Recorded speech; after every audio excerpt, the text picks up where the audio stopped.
நமச்சிவாய வாழ்க. குழந்தைகளா, இன்னைக்கு என்ன சொல்லுங்க 7 8ன்னு. இன்னைக்கு எங்கள் மேட்டூர் பக்கத்தில் இருக்கிற காளாங்கி கஞ்சமானாருடைய திருக்கோயிலில் கும்பாபிஷேகம். போயிட்டு வர லேட் ஆகிடுச்சு, குழந்தைங்களாம் மன்னிக்கணும். என்ன இப்படி நம்ம போயிட்டு வந்தோமா, அந்த சித்தரை நான் பார்த்துட்டு வந்து இன்னும் இப்போ நம்ம சித்தரை என்ன பண்ணார்னு பார்ப்போம். அரசன் என்ன பண்ணார், நேற்று சித்தரை பார்த்து இந்த துர்க்கை அம்மன் பக்கத்தில் இருக்கே கல்யாணி, இதை இந்த கரும்பை கொடுத்து திங்க சொன்னேன்னா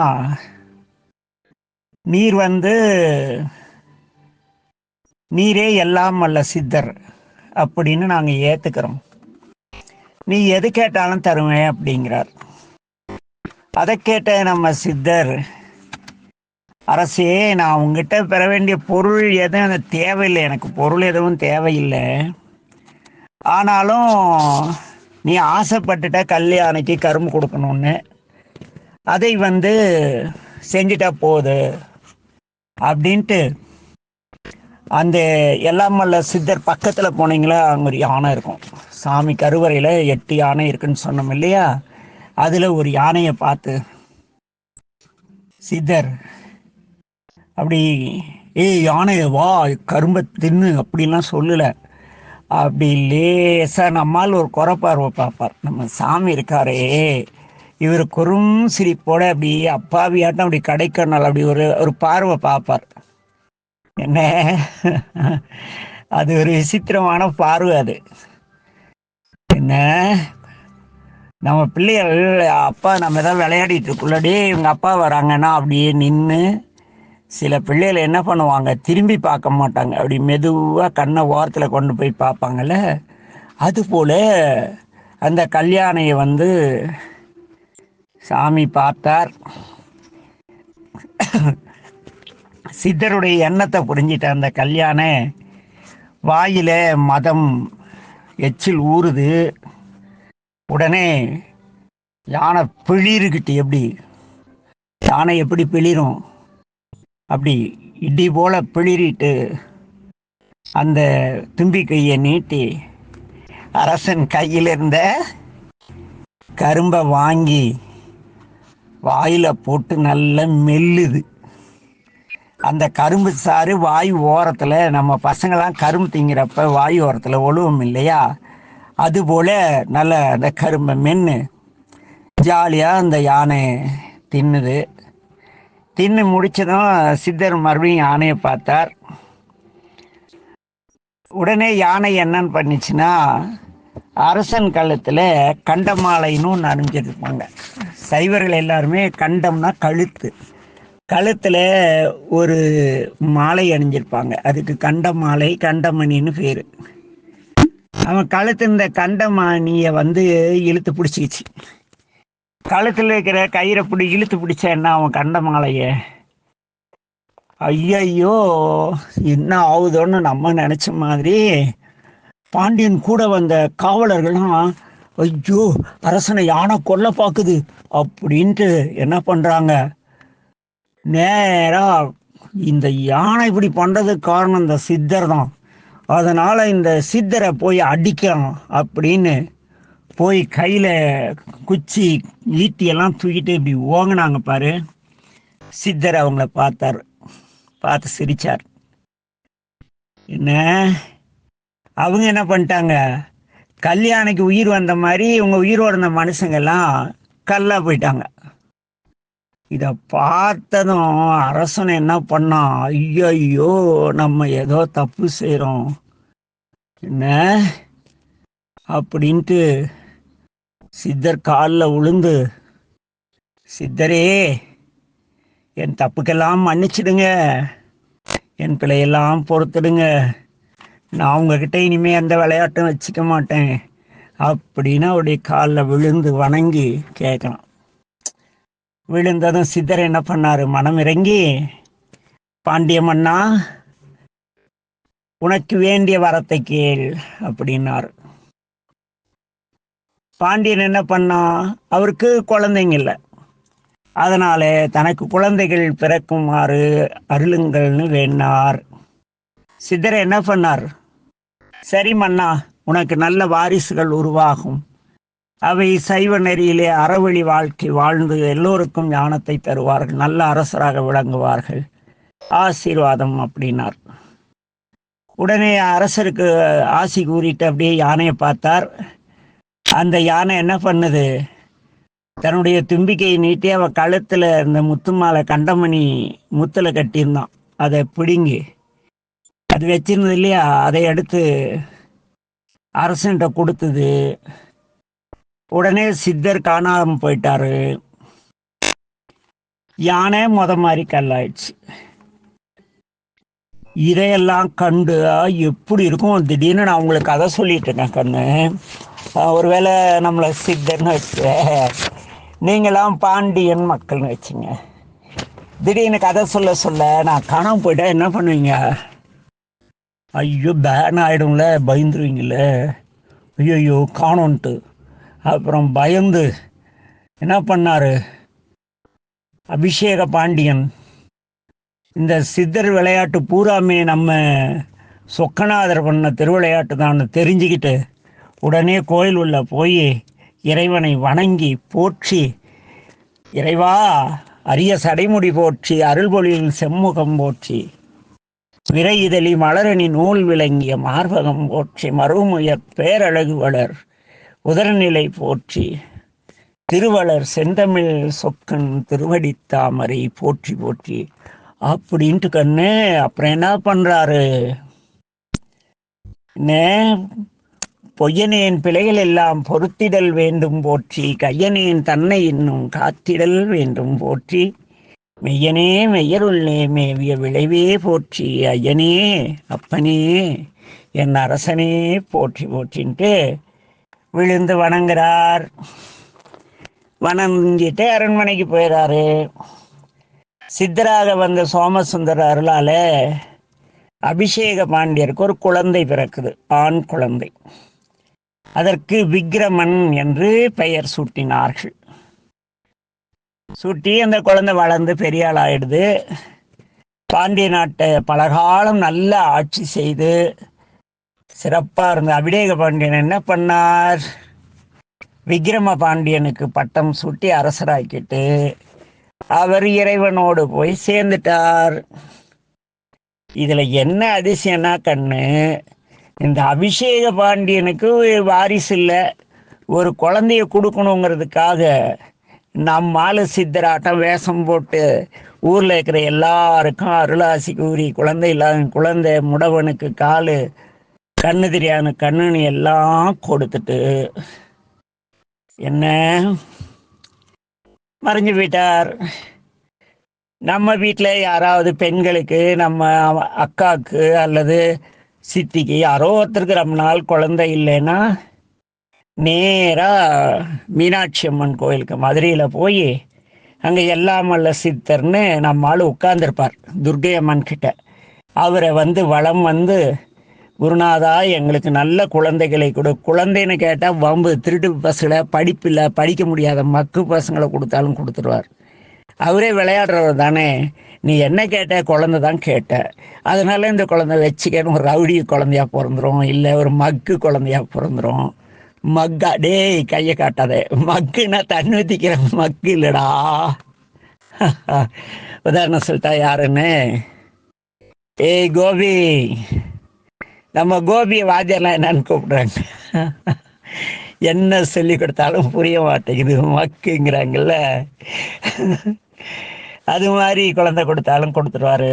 அதனால தான் நம்ம பெரியவங்க கோயிலில் போய் சாமிகிட்ட கேட்டால், சாமி எங்களுக்கு அறிவார்ந்த ஞான சம்பந்தராட்டம் நல்ல உலகம் போல்ற குழந்தை வேணும் அப்படிலாம் கேட்பாங்க. புரியுதா? நம்மளும் கோயில் போய், சாமி நான் நல்லா படிக்கிறோன்னு என்னன்னு வச்சுக்க, அதெல்லாம் நல்லா படிப்பேன், எக்ஸாம் எழுதக்குள்ள நம்மளை என்ன பண்ணுவார்? சிவனேன்னு இருந்துருவார். நம்ம எக்ஸாம் எழுதுனா ஒன்றுக்கு விட தெரியாது. நேராக சாமிகிட்ட போய், என்னமோ சாமி உன்னை தானே நம்பி இருந்தேன், எனக்கு மார்க்கே வரலையே அப்படி சத்தம் போட்டா சாமி சிரிச்சுட்டே என்ன சொல்லாரு, நான் ஸ்கூலில் போய் நல்லா படித்து நிறைய மார்க் எடுக்கணும்டா, என்கிட்ட கேட்ட ஸ்கூலுக்கு போகணும் படிக்கணும்டா, நீ ஒழுங்காக கேட்காத என்ன குறை சொல்கிற அப்படின்னு வர. அதனால சாமிக்கிட்ட வரம் கேட்க பொழுது சிறந்த வரமாக கேட்கணும். புரியுதா கண்ணுங்களா? இந்த திருவிளையாடல் எங்கே நடந்ததுன்னா மதுரை தெருமுழுக்க நடந்து அதுக்கு பிறகு திருக்கோயிலில் நடந்தது. புரியுதா? வேறு எந்த சிவன் கோயில்லையும் துர்க்கைக்கும் பெருமாவுக்கும் நடுவில் சித்தர் சிலை திருமேனி பார்க்க முடியாது. இப்படியே இருந்ததா கண்ணு? அப்புறம் நம்ம விக்கிரபாண்டியர் என்ன பண்ணாரு, உலகெல்லாம் புகழும் வண்ணம் ஆட்சி செய்து வரார். என்ன, விண்ணிலிருந்து கொண்டு வந்த ஒரு விமானம் கோபுரத்தை அமைத்து அதில் சித்தருக்கு என்ன பண்ணாரு, ஒரு உருவம் அமைத்து தினமும் வழிபட்டு வருகிறார். இன்னைக்கு இருக்கிற எல்லாம் வல்ல சித்தருடைய கோயிலை கட்டினது யாரு? அந்த சாமி இருக்கிற இடத்த நம்ம அபிஷேக பாண்டியருடைய மகன் விக்ரம பாண்டியர் அதில் சித்தருடைய உருவத்தை அமைச்சு தினம் கும்பிட்டுட்டு வரார். பாண்டியன் அப்படி இருக்குல்ல, பாண்டியனுக்கு தக்க வயது வந்ததும் சந்திரனுடைய வம்சத்தில் வந்தவரும் சோழர்களுடைய சூரிய வம்சத்தை சேர்ந்தவர்களும் என்ன எல்லாரும் அவனுடைய ஆட்சிக்கு கீழ்பட்டிருக்காங்க. சூரிய வம்சத்தை சேர்ந்த ஒரு சோழர் என்ன பண்றாரு, காஞ்சிபுரத்தை தலைமையிடமாக கொண்டு ஆட்சி செய்து வரார். அவன் சமணன்னா யாரு? அவங்களும் அன்பான சிவனை வழிபடுறாங்க, ஆனால் சிவன்னு தெரியாது, அவங்களும் அன்பான கடவுள் தான் வழிபடுறாங்க. அவன் என்ன பண்ணுறான், இப்போ எப்படி கிறிஸ்துவர்கள் தெருவிலான்னு இன்னும் ஸ்கூல்லாம் நமக்கு பைபிள் கொடுத்து அப்படியெல்லாம் நம்மளை மதம் மாற்றாங்கல்ல. கிறிஸ்துவ வெளிப்படையாக மதம் மாற்றாங்க. இஸ்லாமியர்கள் நம்ம வீட்டு பிள்ளைகளையோ பயல்களையோ கல்யாணம் பண்ண வச்சு அவங்க லவ் ஜிகாத் அப்படிங்கிறாது. அதெல்லாம் பெரிய வார்த்தை. அதெல்லாம் நீங்கள் பெரிய பிள்ளைங்க ஆனால் புரியும் இல்லையா? அப்படி மதம் மாற்றுறாங்க. இன்னைக்கு எல்லாம் மதம் மாற்றுறது போல அவன் என்ன, இப்போ நம்ம அரசாங்கம் என்ன பண்ணுது, நம்ம சமயத்தை சார்ந்தவர்களுக்கு விநாயகர் சதுர்த்தி எதுக்கும் வாழ்த்து சொல்லாது, ஆனால் கிறிஸ்துவர்களுக்கு எல்லாருக்கும் சொல்லும் இல்லையா? அதுபோல அவன் சமணம் நெறி தான் அதை என்ன செய்யணும், அதை எப்படியாவது இந்த விக்கிரம பாண்டியனை சைவ சமயத்திலிருந்து என்ன பண்ணணும், சமண மதத்துக்கு கொண்டாந்துடணும். இதுக்கு என்னடா பண்ணலான்னு யோசிச்ச சோழன் அங்கே நிறைய 8 மலை இருக்கு. என்ன, சமணர்கள் மலையில தான் வாழ்வாங்க, மலை பாறைகள் குகைகளில் தான் இருப்பாங்க. இந்த சமணப்பாடிம்பாங்க. நம்ம யானைமலையில் கூட இருக்குது, பசுமலையில் இருக்குது, அப்புறம் இங்கே திருச்செங்கோட்டில் எங்கள் ஊர்கிட்ட இருக்குது, எல்லா இடத்துலையும் சமணப்பாடி இருக்கும்.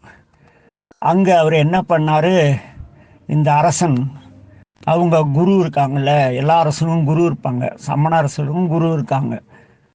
அவங்கள கிரௌஞ்சம், கோபத்தனம், திரிகூடம், அத்திவெற்பு, சையம், ஏமகூடம், விந்தம் என 8 மலையில் வாழ்கிற சைவ சமய குருமார்கள் 80,000 பேரை கூப்பிட்றாரு. எல்லாம் இங்கே வாங்க, நீங்கள் என்ன செய்றீங்க, இந்த வீரபாண்டியன் ஒரு மன்னன் சைவ சமயத்தை சார்ந்திருக்கான், அவங்கிட்ட சண்டை போட்டு கொல்ல முடியாது, அவனுக்கு அவங்க கடவுள் கூட இருக்காரு, நீங்கள் என்ன செய்யணும், ஒரு யாகம் செஞ்சு அந்த யாகத்தின் மூலம் விக்கிரம பாண்டியனை கொன்னுடுங்க. அப்படி மட்டும் நீங்கள் செஞ்சிட்டா என் நாட்டில் பாதியை உங்களுக்கு தந்துடுறேன் அப்படின்னு சொல்கிறான் அந்த சோழ மன்னன். காசு வருதுன்னா இன்னைக்கு சிவனடியார்னு சொல்கிற, எங்கள் பக்கம்லாம் சிவனடியார் அப்படி சொல்கிறேங்க. சிவனடியார்பாங்க, சிவன் கோயிலே போய் கும்பாபிஷேகம் பண்ணுறதுக்கு துட்டு கேட்பாங்க, 2 லட்சம் 3 லட்சம் அப்படி. சிவன் பேரை சொல்லி இவங்க பொழைக்க வழி தேடுறது போல அந்த சமணர்கள் அவங்க சில மந்திரங்களை வச்சுக்கிட்டு வேள்வியெல்லாம் செய்வாங்க. அதில் நம்ம மன்னனை கொல்றதுக்கு ஒரு வேள்வி செய்கிறாங்க. அந்த வேள்விக்கு அபிசார வேள்வின்னு பேருது. அபிசாரம்னா தீய வேள்வின்னு பேரு. உடனே சமண முனிவர்கள் 8,000 பேர் 8,000 பேர் என்னங்கிறாங்க, என்ன பண்ணுறாங்க, 8 மலைருந்து 8,000 பேர் 8,000 பேர் உட்கார்ந்து ஒரு வேள்வி செய்கிறாங்க. அந்த வேள்வியிலிருந்து இருந்த தீ என்ன பண்ணிச்சு, சோலைகளை எல்லாம் அழிச்சிருச்சு. நந்தவனங்களும் காடுகளும் கருகி தீக்கு இரையாவது. ஓடை குளமெல்லாம் நீர் வற்றி போச்சு. அவர்கள் செய்த இந்த வேள்வி குண்டத்திலிருந்து ஒரு கொடூரமான பிரம்மாண்டமான நம்ம என்ன ஜெகஜாண்டிக்கான ஒரு பெரிய யானையே பெருசு, அதுலேயே பெரிய யானை, பெரிய அவ்வளோ நீளமாக அவ்வளோ உயரமான யானை எழுந்து அப்படி பிளிரிட்டு நின்றுச்சு. ஏன் அழைத்தீர்கள் அப்படின்னா அது பாசையில் கேட்டுதா. உடனே சமணர் என்ன பண்ணாங்க, ஏ யானையே, நீ போய் அந்த விக்கிரம பாண்டியனை கொன்னுட்டு வா அப்படின்னு கட்டளையிடுறாங்க. கண்ணு அந்த யானை என்ன பண்ணிச்சு, வழியில் இருக்கிற எல்லாரையும் தூக்கி போட்டு மிதிச்சு தென்னந்தோப்பு வாழைத்தோப்பெல்லாம் புட்டிங்க எரிஞ்சுக்கிட்டு அப்படியே வருது. கண்ணு மதுரைக்கு வந்துருச்சு. வந்து என்ன பண்ணுது, மதுரைக்குள்ள பூந்துருச்சு. இப்படி ஒரு யானை வருதுன்னு கேட்டதும் நம்ம பாண்டியன் என்ன பண்ணாரு, நேராக கோயிலுக்கு ஓடிட்டாரு. ஓடி, சொக்கா சோமசுந்தர பெருமானே, எங்களை காப்பாற்றுங்கள் சாமி, என்ன இப்படி ஒரு கொடிய யானையை வந்து சமணர்கள் அனுப்பிச்சிருக்காங்க, சைவத்திற்கு இடர் வந்துடும் போல இருக்கே, காப்பாத்துங்கன்னு சாமி கிட்ட விழுந்து வணங்குறான். அப்ப நம்மால் என்ன சொல்றாரு, சோமசுந்தரன் என்கின்ற சொக்கர் என்கிற நம்மால் அவர் என்ன சொன்னார்னா, விக்கிரம பாண்டியனே பயப்பட வேண்டாம், நாம் ஒரு வில்வீரனாகி உன் பகைவர்கள் அனுப்பினார்கள் அல்லவா, அந்த யானையை கொள்வோம். அதற்கு முன்பு நீ என்ன செய்யணும், இந்நகரின் கிழக்கில் உள்ள அட்டாளையை, நின் நகரின் கிழக்கில் ஒரு அட்டாளையை அமைப்பாயாகன்னு அசரீரியை கேவுது. அட்டாளைனா ஒன்றும் இல்லை, எங்கள் ஊரில் அட்டாரிம்பாங்க, நம்ம ஊரில் பரன்பாங்க. முன்மண்டபம் என்ன, கிழக்கு வாசலில் ஒரு மண்டபம் அமைக்க சொல்கிறார், பரன் அமைக்க சொல்கிறார். அதை கேட்டதும் நம்ம பாண்டிய மன்னன், சரி இறைவா, தங்களுடைய அருளானையின் வண்ணம் நாம் அவ்வாறே என்ன பண்ணுறோம், பரன் அமைக்கிறோம் அப்படின்ட்டு வேலையாட்கள்லாம் கூப்பிடாரு. இங்கே வாங்கப்பா எல்லாம் போய் சாமி சொல்லிட்டார், கிழக்கு வாசல் முன்னாலே ஒரு மண்டபம் அமைங்கிற, பரன் அமைங்கிறாங்க. இறைவன் அந்த மண்டபம் எப்படி இருக்கணும்னு சொல்கிறார். 16 தூண்கள் இருக்கணும், அப்படிப்பட்ட 16 கால் மண்டபத்தை கட்டு அப்படிங்கிறார்.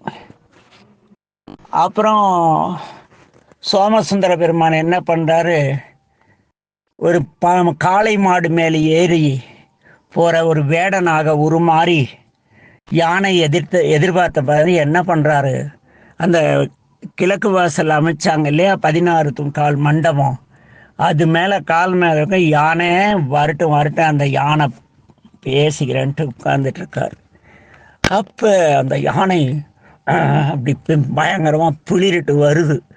உடனே நம்மால் என்ன பண்ணார், நம்ம வேடரா வந்த சோமசுந்தர் வில்லை எடுத்தார். என்ன நரசிங்க பானம் அப்படின்னு இருக்கு.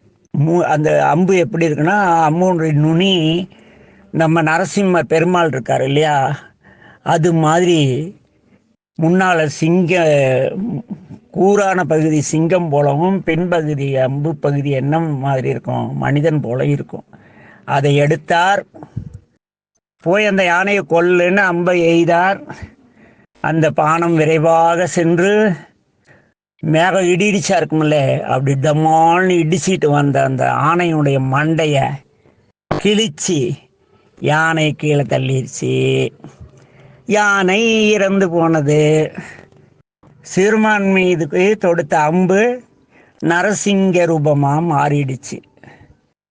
என்ன அந்த நரசிங்கர் யாருன்னா இந்த இரணியனுடைய குடலை கிழிச்சார் இல்லை, அந்த பிரகலாதன் கதையில் வரும். அது இன்னொரு நாளைக்கு பேசலாம்.